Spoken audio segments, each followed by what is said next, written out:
കേന്ദ്ര സർക്കാർ നയങ്ങളും സംസ്ഥാന സർക്കാരിന്റെ വീക്ഷണമില്ലായ്മയും സഹകരണ മേഖലയെ തകർക്കുകയാണെന്ന് വി.കെ. ശ്രീകണ്ഠൻ എം.പി. സഹകരണ മേഖലയിൽ സോഷ്യൽ ഓഡിറ്റ് ശക്തമാക്കണമെന്നും എം.പി. പറഞ്ഞു. KCEF ജില്ലാ സമ്മേളനത്തിന്റെ ഭാഗമായ പൊതുസമ്മേളനം ഉദ്ഘാടനം ചെയ്ത് സംസാരിക്കുകയായിരുന്നു വി.കെ. ശ്രീകണ്ഠൻ എം.പി. സഹകരണ മേഖലയിലെ അമിത രാഷ്ട്രീയവൽക്കരണം സഹകരണ മേഖലയ്ക്ക് തിരിച്ചടിയായി. സഹകരണ മേഖലയിലെ അഴിമതികൾ തുടർച്ചയായി പുറത്തുവരുന്നത് ജനവിശ്വാസത്തെ ബാധിച്ചിട്ടുണ്ട്. ജനവിശ്വാസം വീണ്ടെടുത്ത് സാമൂഹിക പുരോഗതിക്കായി കൂടുതൽ പദ്ധതികൾ നടപ്പിലാക്കണം. സഹകരണ മേഖല രാജ്യത്തിന്റെ കരുത്താണെന്നും എം.പി. പറഞ്ഞു. അതിശക്തമായിട്ട് ഈ പ്രതിസന്ധികളൊക്കെ അതിജീവിക്കും എന്നുള്ളതിൻ്റെ ആത്മവിശ്വാസമാണ് ഞാൻ നിങ്ങളുടെ എല്ലാവരുടെയും മുഖത്ത് കാണുന്നത്. അങ്ങനെയല്ലേ?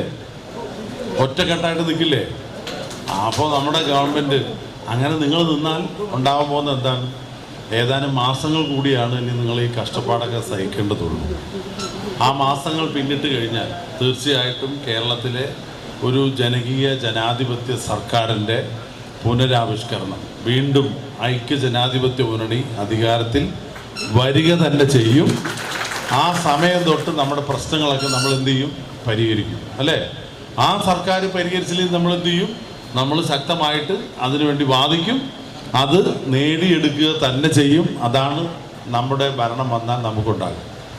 നേരത്തെ അധ്യക്ഷൻ ഇവിടെ സൂചിപ്പിച്ചു, കോൺഗ്രസിൻ്റെ അല്ലെങ്കിൽ UDFൻ്റെ അധികാരം വന്നപ്പോൾ ഒക്കെ എപ്പോഴും സഹകരണ മേഖലയെ ചേർത്ത് പിടിച്ച് ഏറ്റവും ജനാധിപത്യ ജനകീയ സംവിധാനമാക്കി നമ്മുടെ സഹകരണ മേഖലയെ മാറ്റിയത് UDFൻ്റെ ഭരണകാലത്താണ്. President C. കൃഷ്ണകുമാർ അധ്യക്ഷത വഹിച്ചു. Secretary C. Mohanan, KPCC general secretary C. Chandran, V. Ramachandran, ED Sabu, KP Suresh Kumar, Sanjayan, Mundur Ramakrishnan എന്നിവർ സംസാരിച്ചു.